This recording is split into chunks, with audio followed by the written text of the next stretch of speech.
Your host tonight is...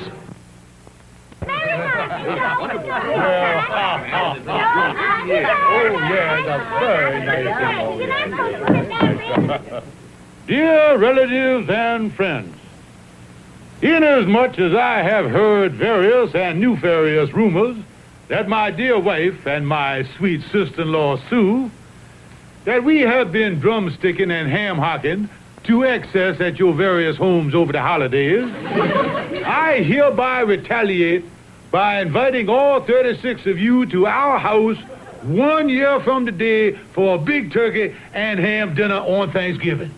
He's a jolly good fellow, for he's a jolly good fellow, for he's a jolly good fellow, which nobody can deny. Montgomery, why in the world did you issue an invitation like that?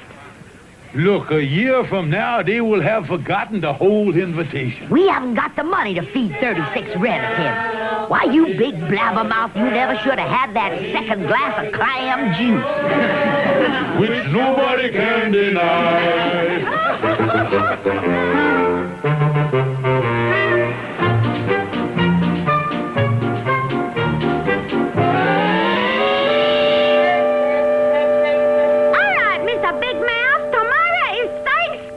Yeah, and we're going to have 36 relatives here at dinner, thanks to you shooting off your mouth a year ago. What do you intend to do about it? Well, there's only one thing to do. Put up the quarantine sign and hide under the bed again. I know they're going to be hungry, but I don't think even they will wade through the bubonic plague to get to the giblets.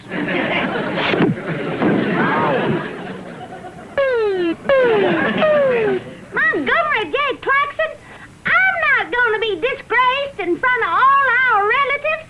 You go out of here right now and come back with a ham and turkey dinner, or I'm going to take our marriage license and turn it into the paper drive.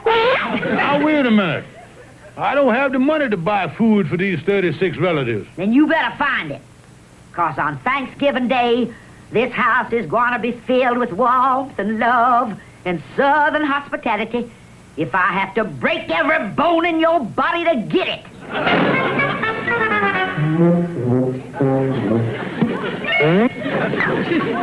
Well, I'll do the best I can. But as General Lee said at Gettysburg, I've had better days than this. I need at least $50 for the dinner. And after all, there's that old proverb, what good is a friend if you can't jip him? Come in, it's open. Hi, Calvin. What are you doing up here anyway, Colonel? 'Cause I'm worried about you spending this gala Thanksgiving holiday season alone. You know, it made me sad. It did, huh? Oh, yeah, Calvin. Me and Maggie Bell and Sister Sue was talking about you only this morning. About you spending the holiday up here, all alone in your room. Well, come to think of it, it does get lonely now and then. Sometimes I regret setting those rat traps. But what are you driving at, Colonel? What am I driving at, Calvin? I'm inviting you up to my place for Thanksgiving dinner with all the gracious Klaxon clan. Well, now, wait a minute, Colonel. Well, how much is the price? Well, what we call a season ticket, son, comes to about $50. I'd like to come, but all I got is $3.25. I'm afraid I can't afford your generous southern hospitality this year. Well, now, to tell you the truth, Calvin, I don't know whether we're going to have a dinner or not. I'm in a spot. I've invited 36 relatives for dinner, and I don't have the wherewithal for the grub withal. So unless I get some free food from someplace, I'm in big trouble. You know, Colonel, I saw an ad in the paper here this morning. Free food. Let me see where that is. Here we are. Yeah, give me that paper. Look at that.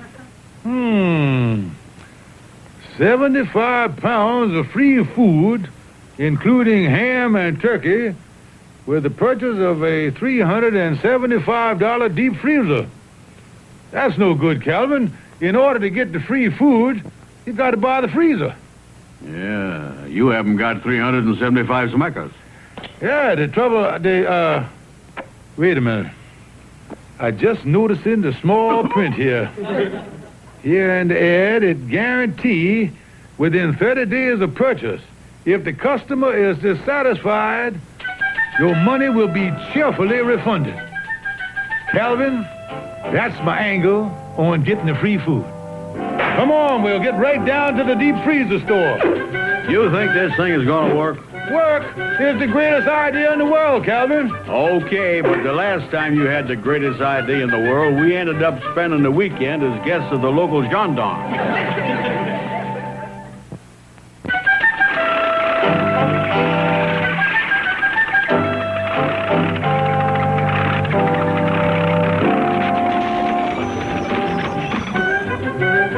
Well, here's the store, Calvin. Yeah. Now explain to me how we're going to get this free food. Now look, Calvin. I give the fella this no-good check here for $375. We take the freezer home, and we takes the food out of it.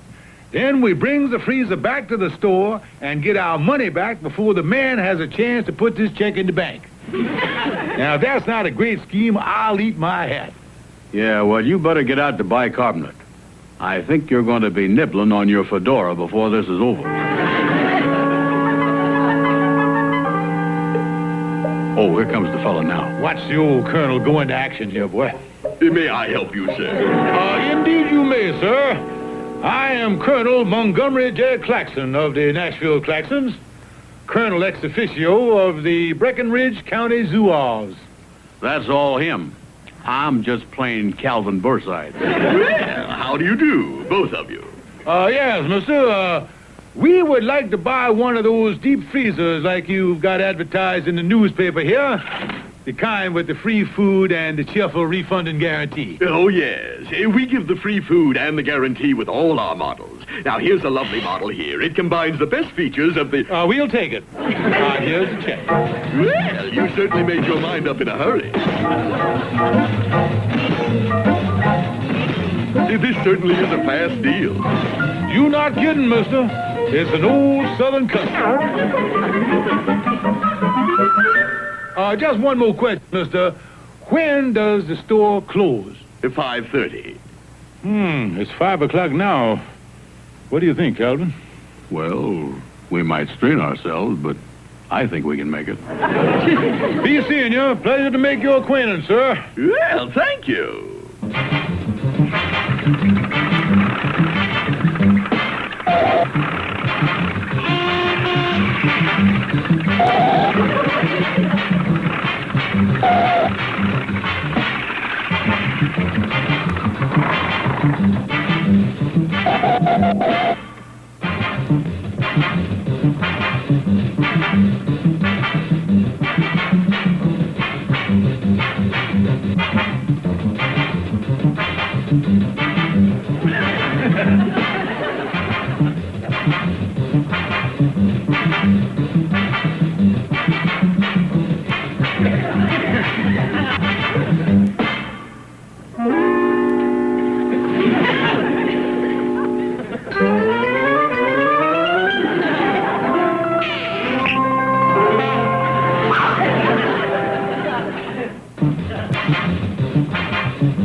Turkey in the straw, ha, ha, ha. Turkey on the table, rah, rah, rah.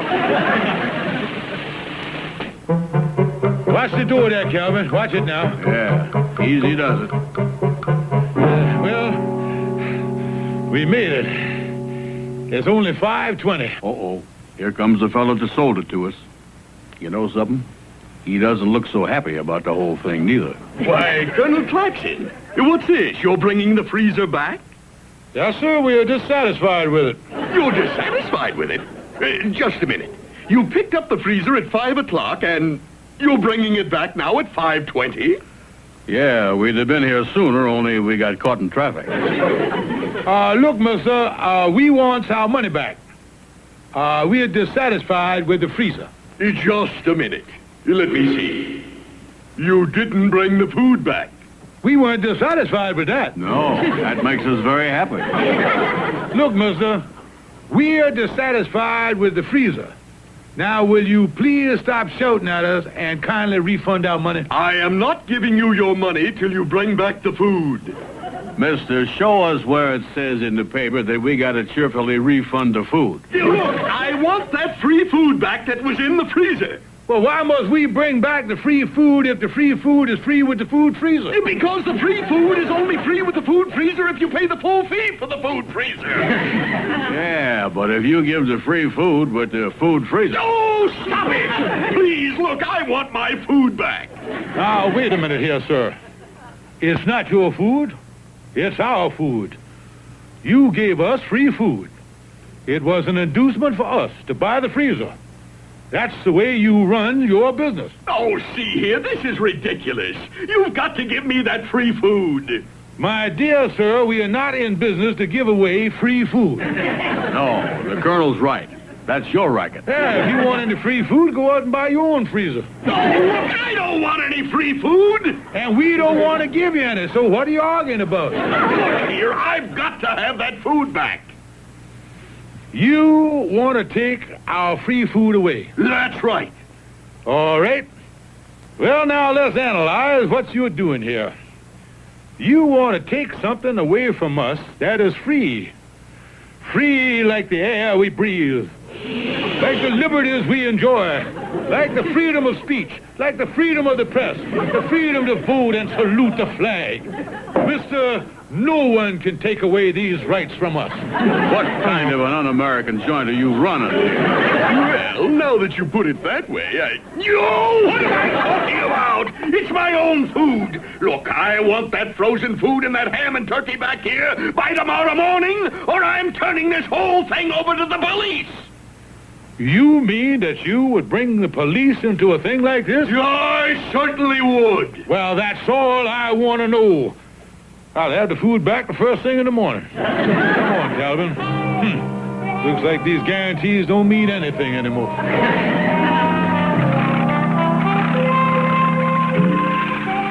What you gonna do now, Colonel?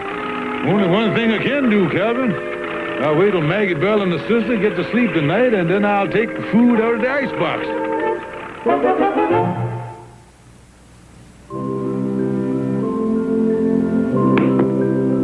Isn't it wonderful, Sister Sue? We're going to have a wonderful Thanksgiving dinner when all the relatives come tomorrow. That big ham and that beautiful turkey. Yeah, we must be careful that between now and in the morning some sneak thief don't come up here and clean out the icebox. Well, if they're going to make off with our ham and turkey, they're going to have to climb another 2 flights of stairs. Well, of course, if the people, what was that?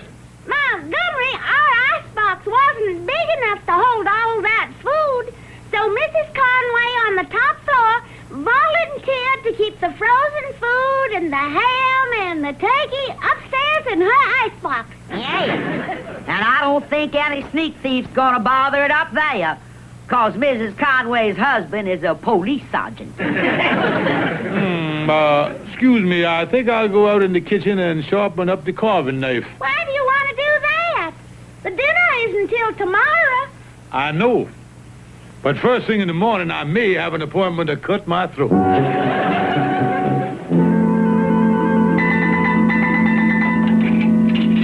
me. I gotta get that food back in that store by tomorrow morning, or I'm in a mess. I'll never get it out of Mrs. Conway's apartment. And her husband is a policeman. Hello, Oliver Wendell Clark speaking. Hello, Oliver. Am I disturbing you? No, you're not disturbing me. I was just watching television. Do you know they actually have people on there talking like animals? It is completely unbelievable. I'm sure it is, but I'm in a mess, Oliver. I gypped a fella out of a ham and turkey and a whole lot of frozen food. Now, he says if I don't bring it back, he's going to make trouble for me. Well, only one thing to do. Take it back. I can't. Maggie Bell stored the food in Police Sergeant Conway's icebox. Police sergeant, eh? Colonel, you'd better not tamper with that refrigerator in person. What you need is some puffy poltroon to purloin the poultry. What do you mean? A real jerky to swipe the turkey. Yeah, Calvin's in this mess up to his neck. And I might as well push his head under the quicksand. Thanks a lot, Oliver. You're welcome, my friend. And the next act on our big shoe tonight is an act I just brought over from Europe.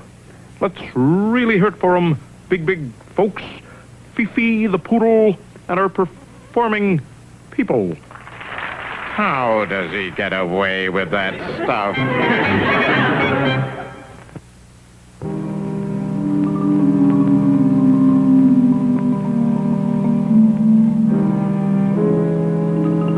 Now listen, Calvin, this is the roof of the apartment house, and the Conway's apartment is on the top floor right underneath where we are walking now.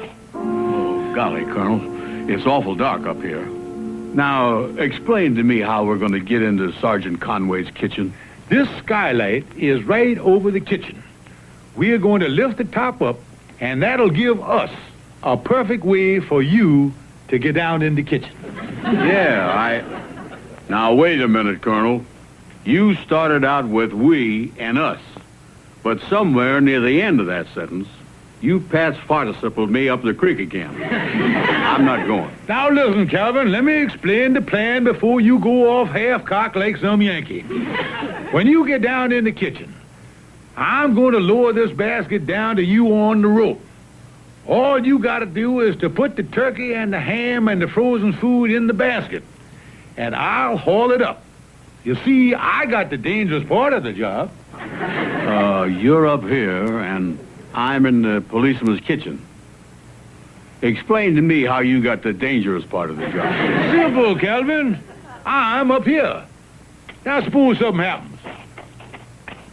I'm trying to get away. I might get panicky and run off the edge of the roof. But you, being trapped down there in the kitchen, you won't be able to run any place and hurt yourself. Yeah. Well, now, that's mighty thoughtful of you, Colonel. Come on, let's get the skylight open. Hello, Klaxon residence. Mrs. Klaxon, this is Sergeant Conway upstairs. You know what your husband is doing up on the roof of the building? Montgomery? On the roof? Why, no. Well, I saw him and that fat friend of his going up there a few seconds ago. I haven't any idea what he's doing up there. And I think I'll just go up and have a look around. Say, Calvin, how you doing down there in the kitchen? Fine, Colonel. I'm just beginning to load the frozen food from the icebox into the basket. Just beginning. You've been down there 10 minutes. What you been doing? Making myself a pot roast sandwich. I wonder where he keeps the ketchup. Listen, you dummy, keep your mind on your business.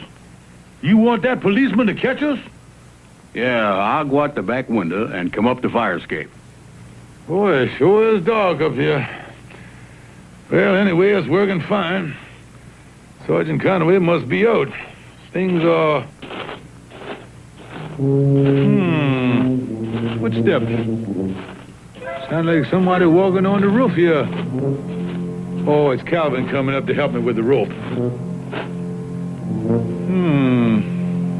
Sounds like he stopped walking. How you doing up there, Colonel? Fine. Give me a hand with the rope and, that's funny. Calvin's feet are walking up here on the roof, but his voice is still in the kitchen. He must have left in an awful hurry. Yeah, that's what he did. That doesn't sound like Calvin Morgan. Those are the flattest footsteps I ever heard. But there's got to be Calvin up here on the roof. Who else? Colonel, I say, how are you doing up there? Calvin, where are you? I'm here. I know you're here, but are you here, or here, there? Colonel, I'm down here in the kitchen. Are you up there on the roof? Yeah, but son, what I wouldn't give to be home in bed right now. Sergeant Conway, fancy running into you up here on the roof. Sunbathing perchance? Klaxon, what are you up to here on the roof?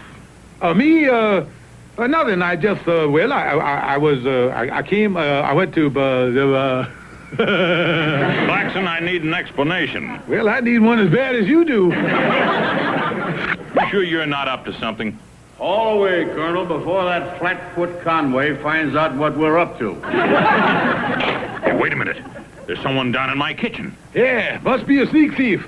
My advice to you is to shoot first and ask questions later. Now, I'll get out of the line of fire before you start blazing away. I'll see you later. Klaxon, I think we'd better go down to my apartment and talk things over. Yes, sir. Yes, sir. That's a good idea.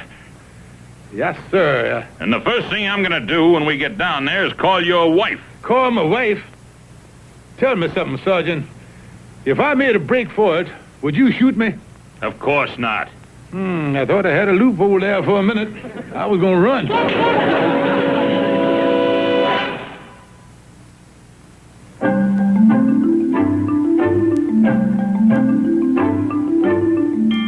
That's the whole story, Myrtle. Sergeant Conway caught us breaking into his kitchen. Oh, that's a shame. But what did Maggie Bell say when she found out? Oh, Maggie Bell doesn't know anything about it. The colonel pleaded with the sergeant not to tell her. Yeah, well, what's he going to do about the man in the frozen food store? The colonel's going to stick to his guns. I'm meeting him at the deep freeze store in an hour. After all, the food was free, and that's that. Well, I still think the man's going to want the food back. The colonel says he doesn't care what the man says. The colonel guaranteed me that we're going to have a wonderful Thanksgiving dinner.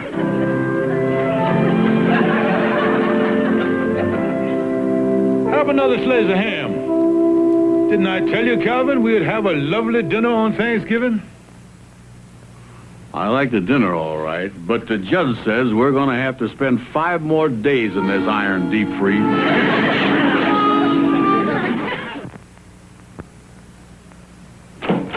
Oh, hi, Colonel. Oh, hello, Calvin. Say, how did Maggie Bell and Sister Sue react to your little vacation in the Pokey? Well, they were pretty upset, Calvin. Maggie Bell said it was the worst family disgrace since Uncle Braxton Klaxon was a streetcar conductor and the inspector caught him with his high-button shoes full of nickels.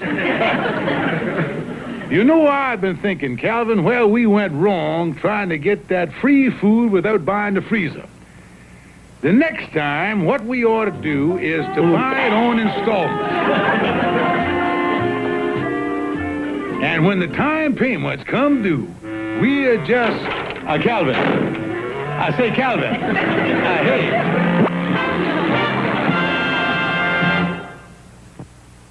Calvin and the Colonel was brought to you by